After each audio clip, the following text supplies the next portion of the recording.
생일잔치에 초대해 주셔서 감사합니다. 제가 이렇게 매년 한 번 정도씩은 꼭 오는 것 같은데 저 오늘 처음 보신 분 많이 계시죠? 한번 손 들어봐 주실래요? 예, 감사합니다. 그러니까 1년 사이에 그렇게 부흥이 되신 거죠?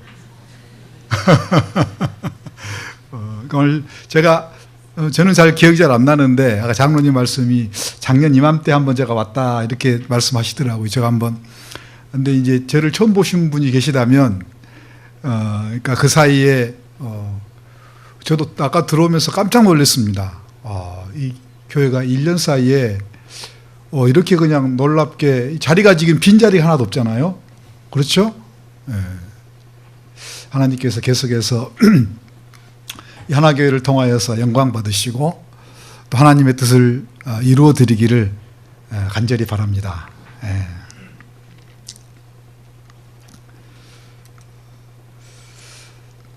우리가 바울 서신을 보면 종종 자신이 하나님을 어떻게 섬기는지에 대해서 고백하는 내용들이 있는 것을 보게 됩니다. 물론 그것은 바울이 자기를 드러내거나 또 자기를 과시하거나 또는 자기를 자랑하기 위함은 아닙니다.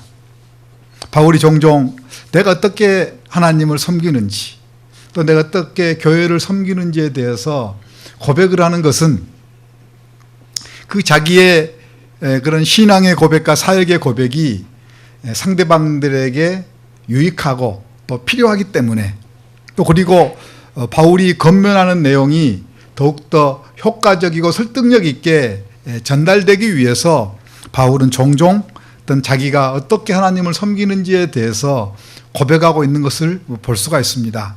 오늘 또 이 사도 바울의 신앙 고백적인 내용 가운데 하나입니다. 여러분들이 오늘 본문 앞부분을 보시면 1장 1절부터 11절까지는 바울이 왜 자기의 믿음의 아들인 디모데를 에베소 교회에 목회하도록 남겨뒀는지에 대한 그런 이유들을 여러 가지로 설명을 하고 있습니다. 그러면서 이제 18절을 보시면 아들 디모데야 하면서 이제 그 디모데가 목회할 때에 디모데가 꼭 기억하고 명심해야 될 그런 목회자로서의 자세가 무엇인지, 하나님을 향한 자세, 또 성도를 향한 자세가 무엇인지를 구체적으로 설명하고 있습니다. 그 가운데 먼저 사도 바울이 구체적이고 실제적인 권면을 하기 전에 사도 바울은 자기의 신앙 고백적인 내용을 오늘 본문에서 말씀하고 있습니다. 그거는 이 자기의 신앙 고백이 목회를 하고 있는 디모데에게 꼭 필요하고 유익하기 때문에 지금 신앙 고백적인 내용을 먼저 말씀을 하고 있습니다. 그런데 이 오늘 본문에 나와 있는 이 사도 바울의 신앙 고백적인 내용은 이 바울 서신 가운데 있는 많은 신앙 고백 가운데에서 가장 깊이가 있고 또 설득력도 있고 또 감동을 주는 내용이라 이렇게 생각이 됩니다. 그것은 아마 이 디모데 전서와 디모데 후서가 이 바울 서신 가운데 가장 늦게 쓰여진 거거든요. 그러니까 이제 주님 앞에 가기 얼마 전에 많은 사역을 한 다음에 쓰여진, 나이가 많이 들어서 쓰여졌던 그런 신앙 고백이기 때문에 그렇지 않나 이렇게 생각이 들어요. 제가 지금 어떤 저의 신앙과 사역을 고백하는 것보다는 앞으로 한 20년, 30년이 지난 다음에 제가 신앙을 고백하고 사역을 고백하면 아마 지금보다는 훨씬 더 설득력도 있고 또 아마 감동이 있지 않겠어요? 그래서 이 오늘 본문에 있는 그 사도 바울이 인생을 거의 이제 막바지에 이르러서 했던 이 오늘 본문에 있는 이 사도 바울의 신앙 고백들을 한번 우리가 보면서 하나교회가 이런 고백을 했으면 좋겠고 또 우리 성도 각자가 이런 고백을 했으면 좋겠다 하는 그런 생각이 듭니다. 12절 한번 보겠습니다. 12절을 보시면 나를 능하게 하신 그리스도 예수 우리 주께 내가 감사함은 나를 충성되이 여겨 내게 직분을 맡기심이니 그랬습니다. 사도 바울은 그의 인생을 이제 마무리하는 그런 과정 가운데에서 가장 먼저 내가 하나님께 감사한다. 뭐 영어 성경도 마찬가지고 헬라어 성경도 마찬가지지만 내가 감사한다. 그게 가장 먼저 나와 있어요. 사실 인간적으로 보면은요, 하나님께 사도 바울을 부르셔서 사도 바울이 또 그 하나님께서 맡겨진 사명 감당하는 것은 사실 어떻게 보면 감사할 조건이 아니었어요. 여러분, 우리가 성경을 통해서 알 수 있지만 사도 바울이 하나님께서 자기에게 맡겨진 사명을 감당하면서 칭찬받고 대접받기보다는 오히려 고난받고 어려움을 당하고 또 오해를 당하고 거의 대부분이 사역이 그랬습니다. 그래서 고린도후서 11장을 보면 사도 바울이 이렇게 이야기합니다. 내가 옥에도 여러 번 갇혔고 내가 40이 하나 감한 매를 내가 5번이나 맞았고 내가 태장으로 3번이나 맞았고 내가 돌에 1번 맞았고 또 그 당시에는 이 복음을 전할 때 배를 타고 갔는데 배를 타고 다니면서 수많은 파선을 경험하고 때로는 마치 한 일주일 정도는 깊은 죽음을 경험하는 것처럼 그런 어려움을 내가 당했다. 이렇게 고백한 걸 볼 수가 있습니다. 그러니까 자기 자신의 어떤 과거의 지위와 자기의 능력에 비하면 어떻게 보면 하나님께서 사도 바울을 불러서 하나님께서 그에게 직분을 주셨던 것, 어떻게 보면 원망스러운 일이고 한탄스러운 일이고 후회스러운 일인데 사도 바울은 자기의 신앙 고백을 하면서 가장 먼저 내가 하나님께 감사한다.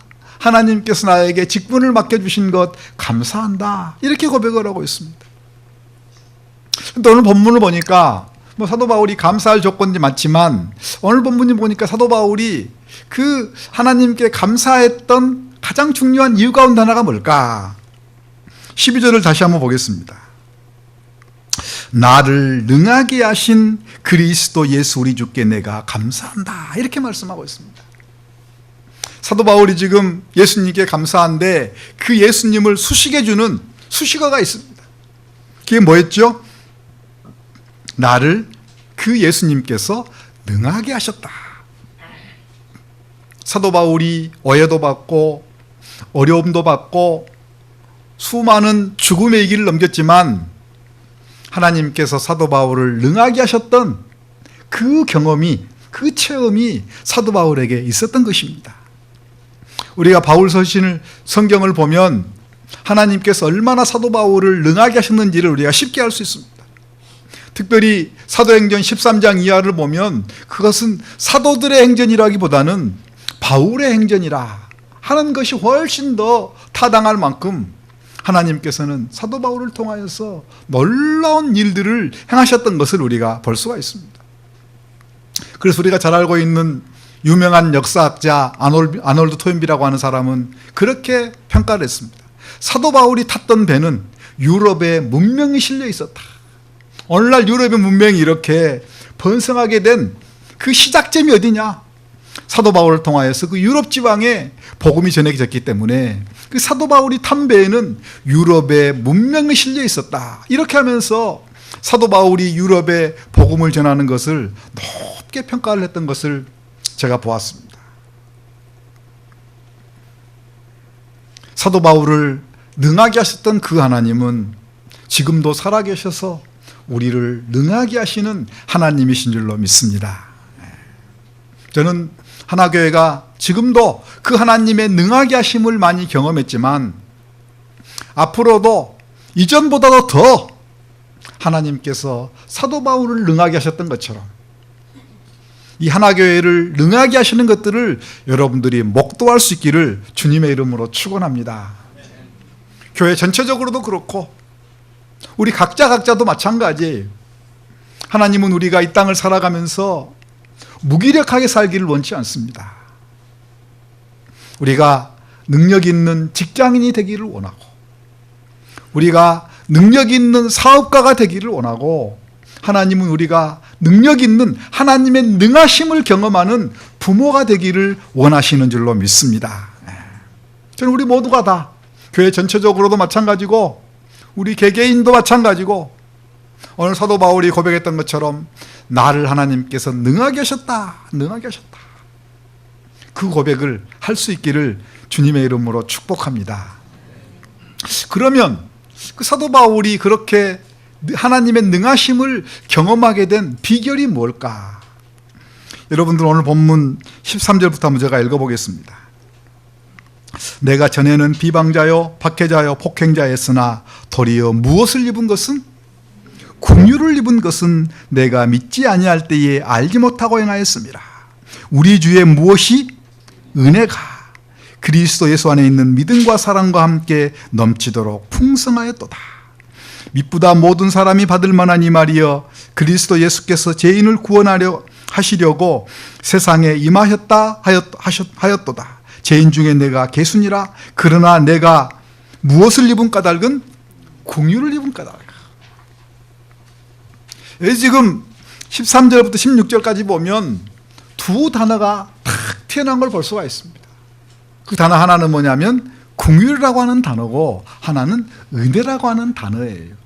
이 긍휼이라고 하는 단어는 우리말이 주는 뉘앙스는 조금 불쌍히 여긴다 이런 의미지만요, 이 원어의 의미를 보면 어떤 의미가 있냐면 언약적인 사랑이라고 하는 의미가 있어요. 언약적인 사랑. 구약의 헤세드, 오늘 본문에는 엘레오스. 이 언약적인 사랑이란 게 뭐냐면요, 이런 말이에요.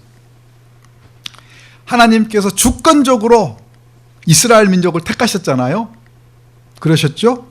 그리고 그 이스라엘 민족들이 하나님을 끊임없이 대적하고 끊임없이 하나님을 실망시키고 하나님 앞에 죄를 지어도 변함없이 끝까지 사랑하신 그 사랑을 우리는 뭐라고 그러냐면 언약적인 사랑이라.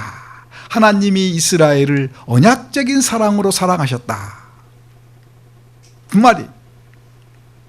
또 은혜라고 하는 말은 무슨 말이죠? 여러분 잘 알고 계시겠지만 아무런 조건 없이 아무런 대가를 바라지 않고 거저 주시는 선물을 이야기할 때 우리가 은혜라고 하는 단어를 써요.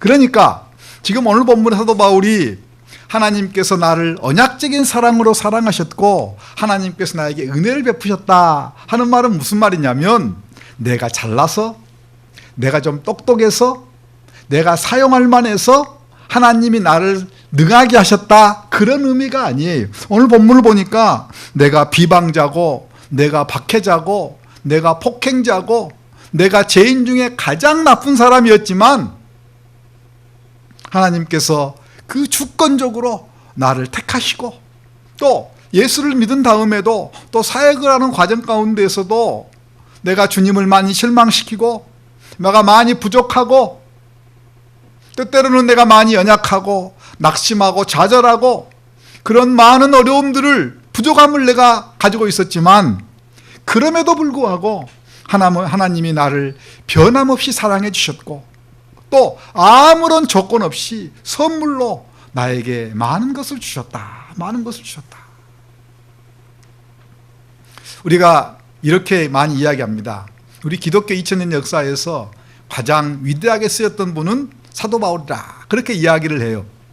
근데 여러분 우리가 좀 냉정하게 한번 생각해 보시면은요, 우리 기독교 2000년 역사에서 사도 바울이 가장 똑똑한 사람이었고 사도 바울이 인품적으로 가장 훌륭한 사람이었습니까?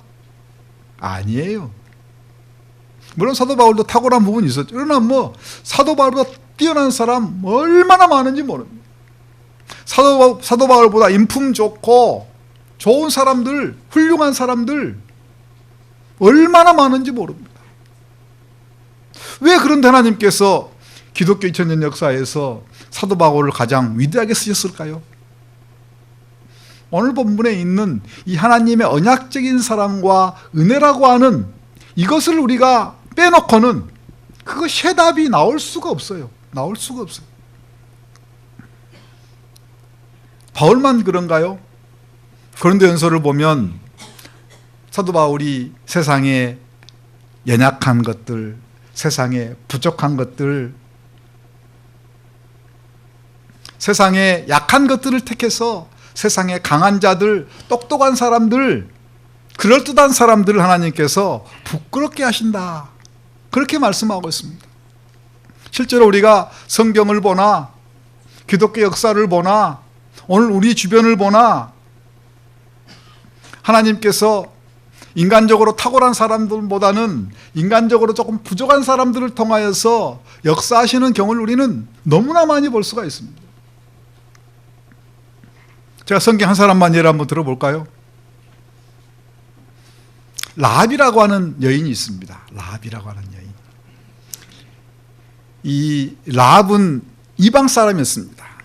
예전에 이스라엘 민족들은 이방 사람을 개 취급했습니다. 개 취급. 사람 취급하지 않았습니다.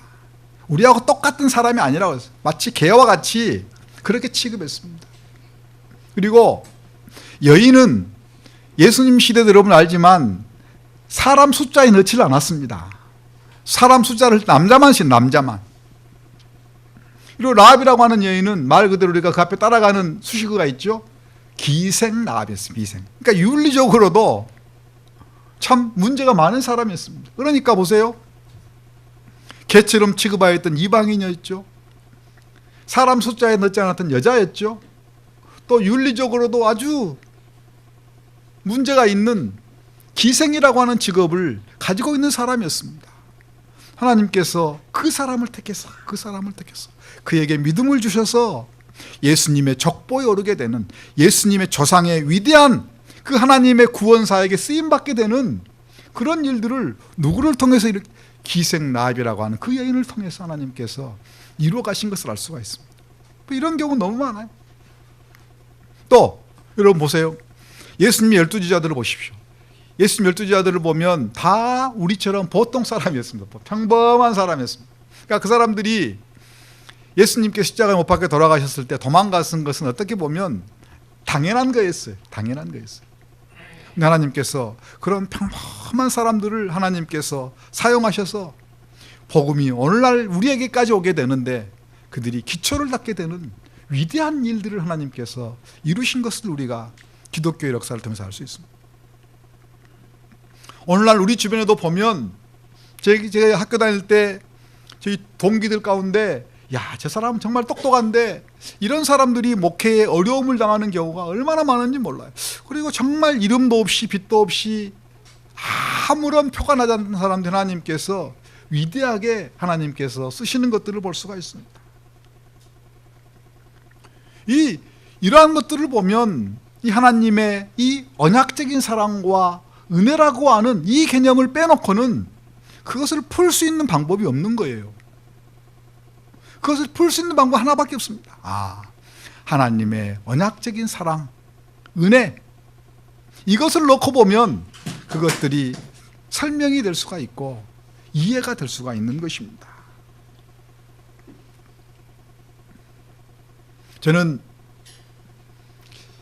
우리 한강수 목사님 참 많이 기억하고 있습니다. 아주 무던하시고 소박하게 또 최선을 다해서 목회하시는 교회인데 저는 앞으로도 이 교회가 하나님 앞에 존귀한 교회로 하나님의 능력을 많이 경험하는 교회로 그렇게 쓰임받기를 간절히 바랍니다. 또 여러분 개개인적으로도 이 땅을 살아가면서 이 나그네길 인생을 살아가면서 존귀함 받고 열매를 많이 맺고 그러한 우리 모든 성도들이 되기를 바랍니다. 근데 내가 현재 보니까 내가 다른 사람보다 부족한 부분이 너무나 많아요. 소위 나는 흙수저를 물고 태어났어요. 또 내가 보니까 참 실수도 많이 하고 부족한 부분들이 너무나 많아요. 그러면 나는 안 되는 게 아닐까? 그렇게 생각할 수가 있어요. 가능할 수 있습니다. 가능할 수 있습니다. 제가 한번 하나님 말씀을 찾아보겠습니다. 히브리서 잘 알고 있는 말씀인데요. 4장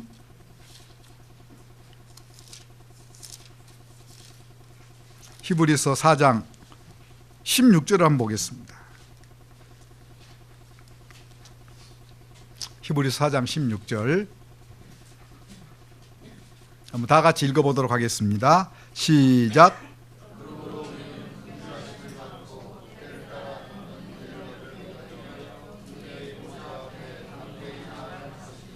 아멘. 여기서도 궁일이라고 하는 단어가 나오고 은혜라고 하는 단어 똑같은 말이에요. 그러니까 오늘 본문을 보니까 우리는 궁휼하심을 받고 때를 따라 돕는 은혜를 얻기 위하여 은혜의 보좌 앞에 담대히 나아갈 것이라. 하나님께서 우리에게 다양한 은혜의 방편들을 주셨어. 이렇게 예배드리는 것도 은혜의 방편이고요, 하나님의 말씀을 읽는 것도 은혜의 방편이고요, 또 기도를 하는 것도 은혜의 방편이고요, 또 선을 행하는 것도 은혜의 방편이에요. 하나님께 다양한 은혜의 방편들을 주셨는데 그런 은혜의 방편을 통하여서 궁휼하심을 받고 때를 따라 돕는 은혜를 얻기 위해서 그런 은혜의 방패에 적극 참여해야 된다, 그 말이에요. 하나님이 주권적으로 우리에게 언약적인 사랑과 은혜를 주실 수도 있지만 우리가 끊임없이 그 하나님의 언약적인 사랑과 은혜를 구하게 되면 하나님께서 우리에게 그 언약적인 사랑과 은혜를 베풀어 주신다는 것입니다. 그러니까 사도 바울만 그 언약적인 사랑과 은혜를 받는 게 아니고 우리 모두가 다 그 하나님의 언약적인 사랑과 은혜를 받을 수가 있다는 것입니다. 우리가 기도할 때마다 하나님 저에게 언약적인 사랑과 은혜를 베풀어 주십시오. 사도 바울이 경험했던 그 언약적인 사랑과 은혜를 우리가 경험할 수 있도록 하나님 아버지 은혜를 베풀어 주십시오. 이렇게 하나님 앞에 간절하게 사모하면 하나님께서 우리에게 언약적인 사랑과 은혜를 베풀어 주신다는 것입니다. 또 한 가지 오늘 본문을 보니까 13절 뒷부분을 보니까 내가 궁휼을 입은 것은 내가 믿지 아니할 때에 알지 못하고 행하였습니다, 이렇게 나와 있어요. 여러분, 하나님이 가장 싫어하는 게 뭔지 아세요? 뻔히 알면서도 죄 짓는 거예요. 알면서도 순종하지 않아. 하나님께서 분명히 깨닫게 해주시거든요. 이렇게 예배를 통하여서 또 말씀을 통하여서 기도를 하다 보면 내가 무엇을 어떻게 하나님 앞에서 해야 될지를 알려주셔요. 그런데 알면서도 여전히 죄를 짓는 경우가 있어요. 그러면 안 된다는 거예요. 그러면 반드시 하나님이 사랑하는 사람에게는 매가 옵니다. 매가. 그러니까 우리가 하나님의 언약적인 사랑과 은혜를 경험하기 위해서 이게 필요한 건 뭐냐면 하나님께서 우리에게 깨닫게 하실 때 그 하나님의 말씀에 순종하게 되면 하나님의 언약적인 사랑과 은혜를 경험하게 된다는 것입니다. 저도 쭉 지금까지 제 지나간 날들을 돌아보면은요, 때로는 이게 사람이 보기에는 잘 이해가 되지 않고 또 인간적으로 보면 손해가 될 것 같기도 하고, 그러지만 하나님의 말씀에 순종하기로 결단하는 그 순간부터 제가 생각할 수 없는 많은 은혜를 경험했던 것을 제가 쭉 지금까지 신앙생활하면서 경험할 수 있어요.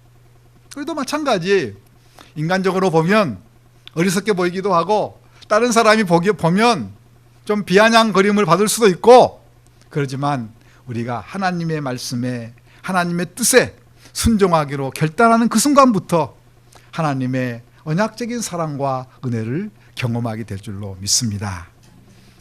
저는 그 하나님의 언약적인 사랑과 은혜를 구하고 또 하나님의 말씀에 하나님의 뜻에 순종함으로 말미암아 우리 모두가 다 사도 바울이 경험했던 하나님의 언약적인 사랑과 은혜를 경험해서 하나님의 또 능하심을 경험할 수 있기를 주님의 이름으로 축원합니다.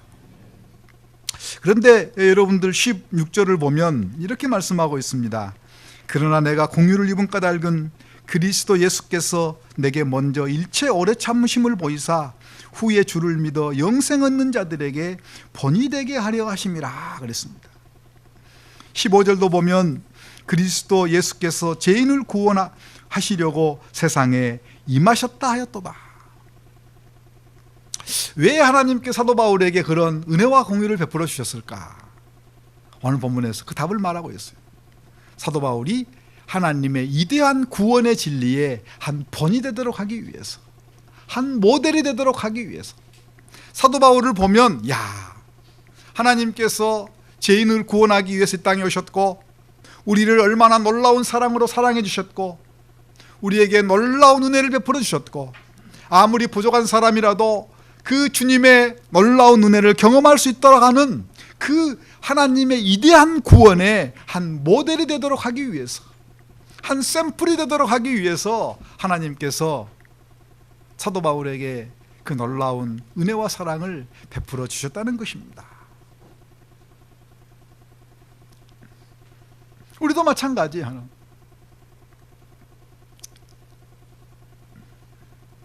여러분, 오늘날 전도가 말로 되나요? 말도 안 됩니다. 우리가 자녀들 신앙교육을 말로가 되나요? 말로 안 됩니다. 저는 예수 믿는 사람은 권위가 있어야 된다고 생각을 합니다. 권위. 안 믿는 사람들이 쉽게 그냥 우습게 함부로 하지 못하는 그런 권위가 우리들에게서 드러나야 된다고 생각을 합니다. 그러면 그렇게 될 수 있는 가장 좋은 방법은 뭔지 아세요? 야, 저 사람 보니까 정말 저 사람과는 하나님이 함께 하신 것 같더라. 저 사람을 보니까 정말 하나님께서 살아 계신 것 같다. 이것을 볼 때 예수 믿는 사람으로서의 권위가 세워지는 것입니다. 권위가 세워지는 거예요. 저는 하나교회 전체적으로 또 우리 모든 성도들이 하나님의 그 놀라운 위대한 구원의 진리의 한 샘플이 되기를, 본이 되기를 주님의 이름으로 축복합니다. 축복합니다. 우리를 통하여서 하나님을 모르는 사람들이 하나님을 믿을 수 있게 되기를 원합니다. 우리를 통하여서 낙심하고 좌절받은 사람들이 새로운 영적인 힘을 얻을 수 있기를 원합니다. 우리를 통하여 사랑한 우리의 자녀들이 예수를 믿는 이 놀라운 기쁨과 이 예수를 믿는 이 놀라운 진리의, 구원의 진리의 진면목을 우리를 통해서 볼 수 있기를 원합니다. 하나님께서 그 목적을 위해서 사도 바울에게 은혜를 베풀어 주셨다는 것입니다. 그러면서 이제 그런 하나님의 은혜와 사랑을 받고 위대한 구원의 진리의 본이 되었던 사도 바울이 17절을 보면 그의 소원이 무엇인지를 이야기를 합니다. 영원하신 왕, 곧 썩지 아니하고 보이지 아니하고 홀로 하나이신 하나님께 존귀와 영광이 영원 무궁하도록 있을지어다. 아멘. 여기서 있을지어다는 보통 축도 때 사용하는 그런 사용법이잖아. 이게 뭐냐면 헬라어도 마찬가지, 히브리도 마찬가지인데 가장 간절한 기원을 나타내 쓰는 헬라어 용법이에요. 그러니까 사도 바울이 편지 앞부분이나 마지막에 되게 이제 뭔 말지어다, 은혜와 평강이 있을지어다 그러는데 갑자기 편지 중간에 이렇게 쓰는 경우는 거의 없어요. 그런데 지금 자기의 신앙 고백을 하면서 갑자기 그 신앙 고백을 마치면서 영원하신 왕, 곧 썩지 아니하고 보이지 아니하고 홀로 하나이신 하나님께 존귀와 영광이 영원 무궁한토록 있어지기를 간절히 바란다. 그냥 형식적으로 좀 그렇게 되었으면 좋겠다, 이런 말이 아니에요.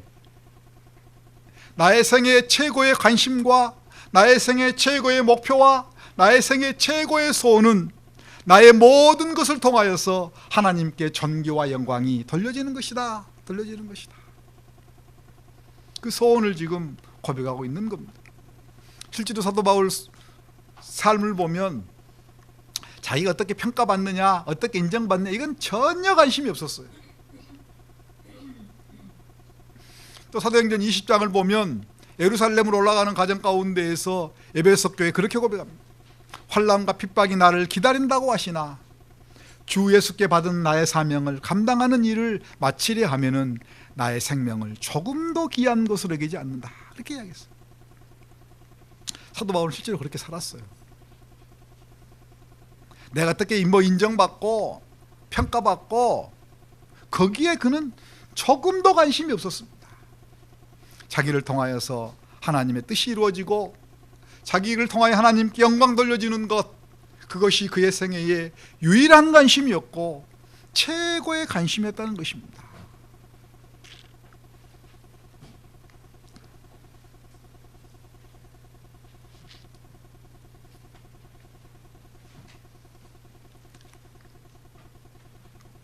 그 호스피스 계통에 계신 분들의 이야기를 좀 들어보면은요, 이제 많은 분들이 이제 일생을 마치면서 많은 사람들이 후회를 한다고 하더라고요.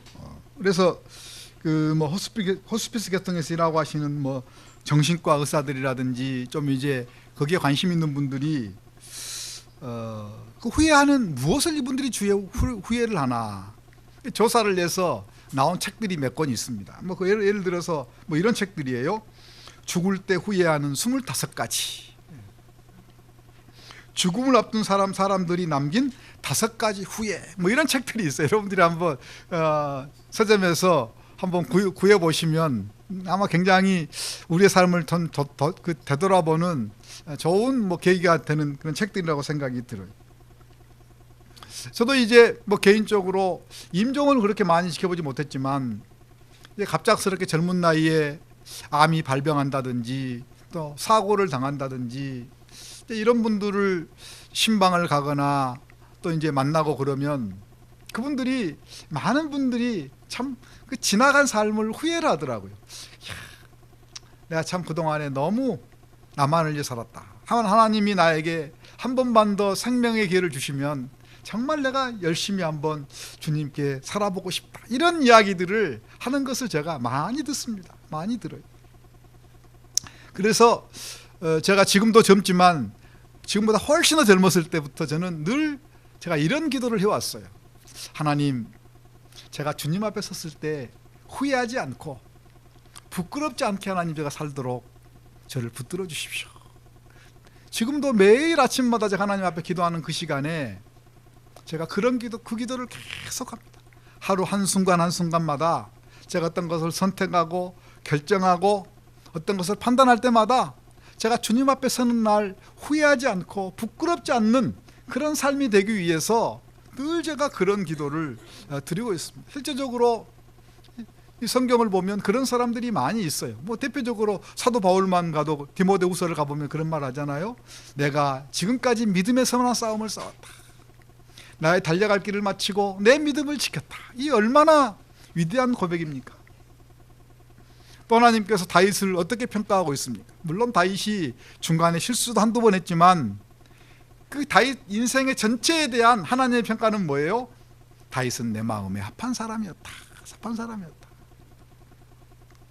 그 외에도 우리가 본받을 만한 그런 인물들이 성경에 많이 나옵니다. 제가 그런 인물들을 제가 거명하면서 하나님 앞에 늘 기도합니다. 하나님, 저도 주님 앞에 서는 날 후회하지 않고 부끄럽지 않도록 하나님 저에게 은혜를 베풀어 주십시오. 사랑하는 성도 여러분, 우리는 언젠가는 이 땅을 떠나야 합니다. 아멘이죠?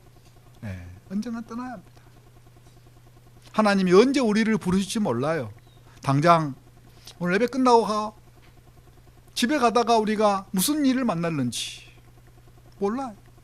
우리는 언젠가는 떠나야 됩니다. 떠나야 되면 한 사람도 빠짐없이 다 주님 앞에 서야 합니다. 그리고 이 땅에서 우리가 살았던 삶의 내용을 가지고 주님 앞에 평가를 받을 것입니다. 평가를 받을 것입니다. 그래서 전도서를 보면 지혜로운 사람은 그의 마음이 어디에 있다고 그랬습니까? 상가에 있다고 그랬습니다. 초상집에 있는 거예요. 초상집에.